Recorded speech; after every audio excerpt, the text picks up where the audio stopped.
रहस्यमयी शख्स के जादुई गोले पर छड़ी फेरते ही विशाल काय दानव जो राय बहादुर को अपने पैरों तले मसलना चाहता था, अचानक आए कीचड़ में फिसलता हुआ दूर जा गिरा।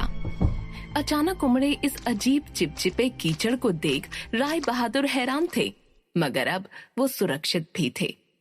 उस विशाल गाय दानव से बचने के लिए राय बहादुर ने तुरंत वहां से भागना चाहा, मगर इस दलदल नुमा कीचड़ में उनका पैर भी फंस चुका था। निकल जाओ।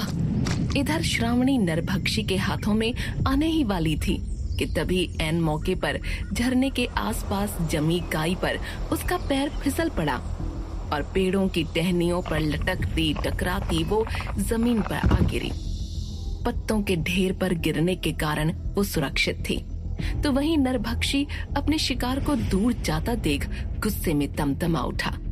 पेड़ों पर छलांग लगाता हुआ नरभक्षी कुछ ही पल में जमीन पर आ गया, मगर श्रावणी वो अब वहां नहीं थी। उस खूंखार दरिंदे से बचने के लिए श्रावणी एक पेड़ पर चढ़ पत्तों के पीछे जा छुपी थी। उसे उम्मीद थी कि नरभक्षी उसे जमीन पर ही ढूंढेगा, पेड़ों पर नहीं। हुआ भी यही। नरभक्षी पेड़ों के पीछे झाड़ियों में श्रावणी को ढूंढते हुए पूरा जंगल उजाड़ने लगा। कहाँ है लड़की? बाहर आ जा। इस जंगल में होते हुए मुझसे बच पाना नामुमकिन है। तुम मुझसे दूर नहीं भाग सकती। नरभक्षी श्रावणी को पागलों की तरह हर एक जगह पर ढूंढने लगा, तो वहीं केशव अब चट्टान से गायब था। उस रहस्यमयी शख्स के जादू की कारस्तानी थी कि केशव और वो कुत्ता दोनों ही अब अपनी जगह पर नहीं थे। इधर महादानव गुस्से में फनफनाता हुआ कीचड़ से निकलने की जी जान कोशिश कर रहा था, पर हर बार कीचड़ में फिसलता हुआ वो जमीन पर गिर पड़ता। यही हाल राय बहादुर का भी था। अपने आप को महादानव की पकड़ से दूर रखने के प्रयास में राय बहादुर बार बार कीचड़ में गिर रहे थे। कुछ ही देर में दोनों का ही शरीर कीचड़ में डूबकर पूरा काला हो चुका था। इधर नरभक्षी को पेड़ के पीछे हवा में लहराती श्रावणी की चोली नजर आई। होठों पर कुटिल मुस्कान लिए किसी शिकारी सा नरभक्षी धीमे धीमे अपने कदम आगे बढ़ाने लगा, पर तभी उसका पैर रस्सी नुमा जड़ों में फंस गया और अगले ही पल वो हवा में उल्टा टंग के झूलने लगा। तभी न जाने कहां से अब पेड़ का एक बड़ा मोटा सा तना हवा में झूलता हुआ आया और सीधे नरभक्षी के सर पर जा लगा। 2 मिनट के लिए नरभक्षी सन्न रह गया, तो वहीं इस युक्ति को अंजाम देने वाला केशव उस कुत्ते के साथ पेड़ों के पीछे से निकल नरभक्षी को देख मुस्कुराने लगा। आश्चर्यजनक रूप से दोनों ही के सारे घाव अपने आप भर चुके थे। दोनों ही स्वस्थ शरीर लिए एकदम सही सलामत खड़े थे। श्रावणी पेड़ के पीछे से ये देखकर हैरान थी। अपने बापू को सही सलामत देख श्रावणी की आंखें चमक उठीं। केशव और श्रावणी की नजरें मिलीं, मगर इससे पहले कि वो पेड़ से उतरती, नरभक्षी गुस्से में तमतमाता हुआ हवा में उल्टी गुलाटी खाता हुआ जमीन पर कूद पड़ा। पेड़ की जिस टहनी पर वो उल्टा लटका था वो टूटकर जमीन पर पड़ी थी। उसकी आंख अब पहले से अधिक लाल थी। अब आएगा मजा। पूरे मजे लेता रहस्यमयी शख्स कुर्सी पर उछल कर बैठता हुआ जोर जोर से ताली पीट कर हंसने लगा। अब आएगा मजा। अपने जादुई गोले में वो ये सब कुछ देख रहा था। अपनी हड्डियां तोड़ता हुआ तेजी से केशव पर लपक नरभक्षी उसकी गर्दन पर झूलता हुआ गुस्से में गरजा। यही बात तो मुझे पसंद है इंसानों में। उन्हें लगता है कि वो सबसे लड़ सकते हैं, सब ठीक कर सकते हैं, पर ऐसा नहीं है। कहते हुए केशव पर लात घूंसों से वार करता नरभक्षी पागलों सा चीखने चिल्लाने लगा।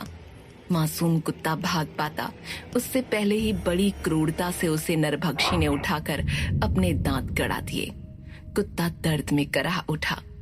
कुत्ते के खून और मांस से सना मुंह लिए मासूम कुत्ते को खाता हुआ नरभक्षी दूसरे हाथ से केशव को हवा में उछाल उछाल कर फेंक कर मारने लगा। श्रावणी अपने बापू को बचाने पेड़ से उतरती उससे पहले ही केशव दर्द में चीखा। बाहर मत निकलना श्रावणी, तुझे मेरी कसम। ये सुनते ही श्रावणी के पैर रुक गए। वो खूंखार दरिंदा किसी कीड़े मकोड़े सा केशव को कुचल रहा था। श्रावणी से अब रहा न गया। वो पेड़ से उतरने लगी, मगर तभी खून से लथपथ केशव को ज्यों ही इस बार नरभक्षी ने लात मारी। केशव हवा में उड़ता हुआ झरने की उस ओर जा गिरा और अगले ही पल गायब हो गया। ये देख श्रावणी हैरान रह गई। नरभक्षी भी हैरान था, मगर बिना समय गंवाए वो पलटकर श्रावणी को ढूंढने लगा। उसके हाथों में चिथड़ा हो चुका कुत्ता मर चुका था, जिसका खून पीकर नरभक्षी की प्यास अब और बढ़ गई थी। नरभक्षी दहाड़ा। इस दहाड़ से सिहर उठी श्रावणी फिर से पत्तों के पीछे छुप गई, मगर श्रावणी को नहीं पता था कि यहाँ खेल कोई और ही खेल रहा था। नरभक्षी श्रावणी को ढूंढता ठीक उसी पेड़ के सामने आ पहुंचा जहाँ श्रावणी छुपी थी, और बदकिस्मती से उसी वक्त डर से कांपती श्रावणी के पैर फिसल गए। वो गिरती उससे पहले ही पेड़ की टहनी उसके हाथ में आ गई और उसने झट से खुद को संभाल लिया, मगर इससे हुई आवाज नरभक्षी के तेज कानों तक पहुंच चुकी थी। नरभक्षी लंबे हाथ पैरों से उछलता पलक झपकते ही पेड़ पर चढ़ गया। श्रावणी कुछ ही दूर टहनियों में पत्तों के पीछे छुपी थी। उसकी सांसें तेज हो चलीं, मगर तभी उस रहस्यमयी शख्स के हाथ फिर से अपनी छड़ी के ऊपरी भाग पर लगे बेल और भैंसे के कंकाल नरमुंडों पर घूमे, और इससे पहले कि नरभक्षी श्रावणी को पकड़ता, श्रावणी वहां से गायब हो चुकी थी। श्रावणी किसी काली सुरंग के जरिए फिसलती हुई जमीन के नीचे जा रही थी। इधर नरभक्षी की लात की तीव्रता के कारण केशव उस अदृश्य झरने को पार कर जंगल के बाहर निकल चुका था। आंखें खुलते ही केशव ने आसपास देखा, मगर खुश होने के बजाय उसे अपनी श्रावणी की और फिक्र होने लगी। वो चीखा चिल्लाया, बार बार श्रावणी को पुकारता। केशव हर तरफ दौड़ता, फिर उस जंगल में घुसकर अपनी बेटी को बाहर निकालने के लिए तड़प उठा। श्रावणी, श्रावणी, मुझे अंदर लो, मेरी बेटी। मगर केशव को अंदर जाने का वो अदृश्य द्वार नहीं मिला। नरभक्षी की मार से उसके पूरे शरीर पर चोटों के निशान थे। उसका शरीर पूरी तरह पस्त हो चुका था। अपनी बेटी को पुकारता, बिलखता, रोता असहाय केशव कब बेहोश होकर गिर पड़ा, उसे पता ही न चला। इधर महादानव पूरी ताकत से खुद को खींचते हुए उस चिपचिपे कीचड़ से निकालने में कामयाब हो गया। राय बहादुर ये देख उसे समझाते हुए बोले, देखो, हमारी तुमसे कोई दुश्मनी नहीं है। हमें तो ये भी नहीं पता कि हम लड़ क्यों रहे हैं। देखो महादानव, मेरा मतलब मानव, मेरा मतलब है महाजीव, तुम शांत हो जाओ। मगर महादानव गुस्से से गुर्राता आगे बढ़ता गया। वो अब सख्त लहजे में बोला, हमने कहा रुक जाओ। तुम हमारी शक्ति नहीं जानते मूर्ख, तुम हमारी शक्ति से वाकिफ नहीं हो। इस पर हंसते हुए महादानव ने अब एक पेड़ उखाड़कर राय बहादुर की तरफ गुस्से में फेंक दिया। पेड़ ठीक राय बहादुर के सामने गिरा, जिससे कीचड़ की लहरें चढ़ीं और राय बहादुर उछलते हुए सीधा जमीन पर आ गिरे। महादानव अब भी आगे बढ़ रहा था।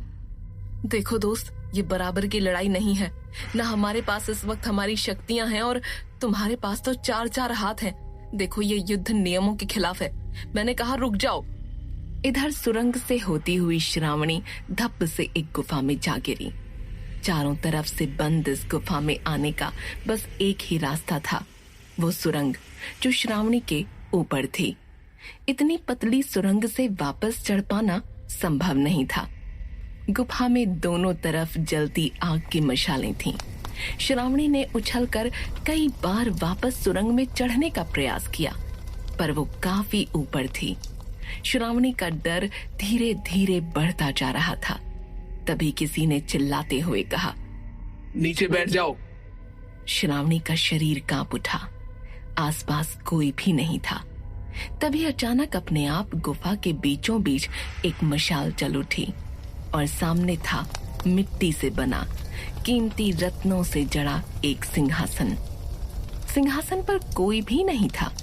कुछ था तो पास पड़ी वही जादुई छड़ी जिसके ऊपरी सिरे पर बेल और भैंसे के कंकाल मुंड बने थे। मैंने कहा नीचे बैठो, बैठो। श्रावणी डरते हुए नीचे बैठ गई। आवाज उसी गुफा से आ रही थी, मगर कहां से आ रही थी? कौन बोल रहा था? श्रावणी को कुछ समझ नहीं आ रहा था। श्रावणी ने हर तरफ पलट कर देखा, पर वहां कोई भी नहीं था। अचानक हंसता हुआ एक नाटा गोल मटोल शख्स सिंहासन पर बैठा अपने आप प्रकट होने लगा। भरे पूरे गालों के बीच चिपकी भौंची सी नाक, आंखें जैसे गुंथे हुए आटे पर किसी ने बड़े बड़े गोल बटन चिपका दिए हों। आंखों के आसपास रंग बिरंगे रंगों की काजल, लाल, नीला, पीला, काला। ठुड्डी पर झूलती लंबी सी गुथी हुई दाढ़ी। बालों का भी यही हाल था। रंग बिरंगी पोशाक और हाथों में वही जादुई सफेद धुएंदार गोला लिए बैठे इस ऊंची भौहों वाले अजीब से प्राणी का हंस हंस कर बुरा हाल था। छोटी कदकाठी वाले इस शख्स के हाथ और पैर के पंजे उसके शरीर के अनुपात में कुछ अधिक ही लंबे थे। इंसान, यही तो पसंद है मुझे इंसानों में। कितने बेवकूफ होते हैं वो। अरे जब सिंहासन सामने है तो जो बोल रहा है वो भी तो वहीं बैठा होगा ना। कौन हो तुम?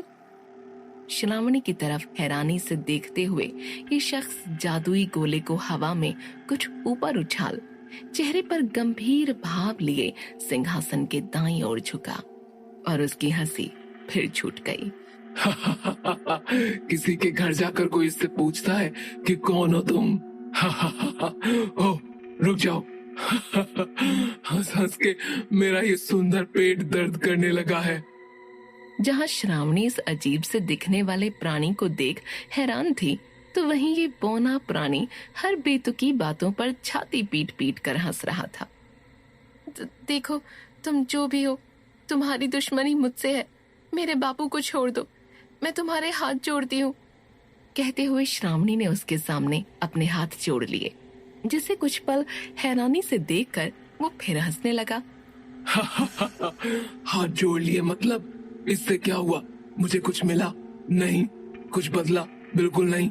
ये लो, मैंने भी जोड़ लिए हाथ। हाथों को जोड़ना कौन सी जादुई शक्ति है?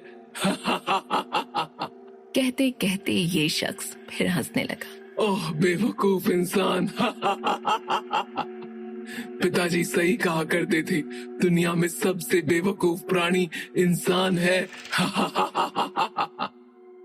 पिताजी? श्रावणी ने हैरानी से पूछा। मतलब तुम इंसान हो? ये सुनते ही उस शख्स की भौहें सिकुड़ गईं, मगर अगले ही पल फिर अपने सिंहासन पर लोट-पोट होता वो बोला। मतलब इंसानों को लगता है कि वही इकलौते माँ बाप से पैदा होते हैं। इस अजीब से प्राणी के हर बात पर बेवजह हंसने से श्रावणी हैरान जरूर थी, पर उसे इससे डर नहीं लग रहा था। ये जो भी था, डरावना बिल्कुल भी नहीं था। चिंता मत करो लड़की, तुम्हारे पिता बहुत ही उबाऊ इंसान है, इसलिए मैंने उन्हें इस मायावी जंगल से बाहर फेंक दिया। क्या? बापू बाहर है? मेरे बापू ठीक हैं? श्रावणी ने उम्मीद से पूछा। ठीक, ये मुझे नहीं पता, पर बाहर हाँ वो जरूर है। पर हाँ इतना तो तय है कि वो जिंदा है। ये शख्स ऐसा कह ही रहा था कि तभी अचानक गुफा झटके खाकर हिलने लगी।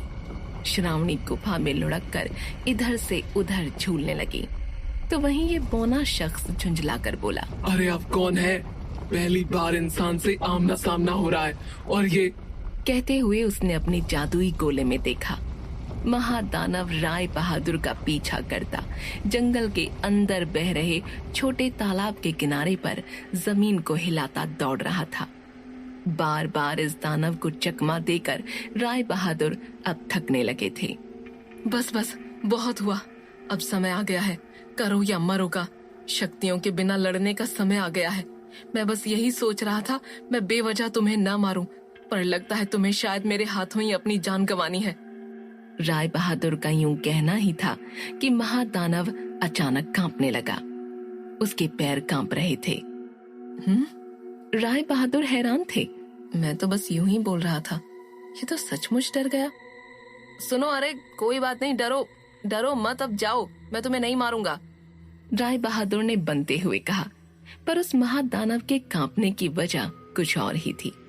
रहस्यमयी बौने प्राणी ने अपने जादू से तालाब में एक पैर डालकर इस महादानव को बिजली के झटके देना शुरू कर दिया था। उस दानव के पैर डर से नहीं, बिजली के झटकों से कांप रहे थे। बस बस अब जाओ, राय बहादुर ने फिर कहा। उनके ये कहते ही महादानव डर और दर्द से चीखता चिल्लाता घने जंगल की ओर भागने लगा। हमें नहीं पता था ये दुष्ट आत्माएं सिर्फ शब्दों से ही डर जाती हैं। हम खामखा इतनी देर से डर रहे थे। तभी राय बहादुर के पैरों के नीचे की जमीन हिलने लगी और दो हिस्सों में टूटकर अलग हो गई। श्रावणी ही की तरह राय बहादुर भी सुरंग के रास्ते जमीन के नीचे बनी इस गुफा की तरफ बढ़ने लगे। इधर गुफा अब शांत हो चुकी थी। एक और इंसान, मजा आएगा। हाँ तो हम कहाँ पर थे? हाँ, हम थे तुम्हारी बेवकूफियों पर। हवा में तैरता ये बौना प्राणी अब श्रावणी के बिल्कुल पास आ गंभीर चेहरा लिए फिर जोर जोर से हंसने लगा। मैंने सुना है आगे बढ़ने के लिए तुम्हें तुम्हारे इन बड़े बड़े पैरों से ताकत लगाकर खुद को खींचना पड़ता है। मुझे बताओ कैसा लगता है ऐसी मूर्खता करते हुए, जब तुम इस तरह मेरी तरह उड़ भी सकते हो। हाँ, क्या तुम्हें उड़ना नहीं आता? बताओ मादा इंसान। श्रावणी को कुछ समझ नहीं आ रहा था कि वो कहाँ है और क्यों है। हवा में तैरता ये अजीब रंग बिरंगा बौना कौन है? पर तभी श्रावणी की नजर राय बहादुर की उस बाली पर पड़ी जो उस बौने की कमर पर बंधी थी। ये वही बाली थी। श्रावणी कुछ पूछ पाती उससे पहले ही राय बहादुर सुरंग से चीखते हुए उसी गुफा में धप से आ गिरे। एक और दो पैरों वाला बेवकूफ। बौना फिर अपने सिंहासन पर बैठ पागलों की तरह जोर जोर से हंसने लगा। राय बहादुर की नजरें दूसरे कोने में खड़ी श्रावणी पर पड़ी और इधर हवाओं की सरसराहट में चांडाल आत्माएं फिर जागने लगी थीं। ब्रह्म मुहूर्त का पहला चरण समाप्त हो चुका था। श्रावणी को उस जंगल से निकालने का समय खत्म हो चुका था। क्या करेंगे अब राय बहादुर? कौन है ये अजीब बौना इंसान? क्या श्रावणी जंगल से बाहर निकल पाएगी? क्या चांडाल आत्माएं फिर श्रावणी के शरीर में घुसकर मौत का तांडव शुरू कर देंगी? जानने के लिए सुनते रहिए भयनगर।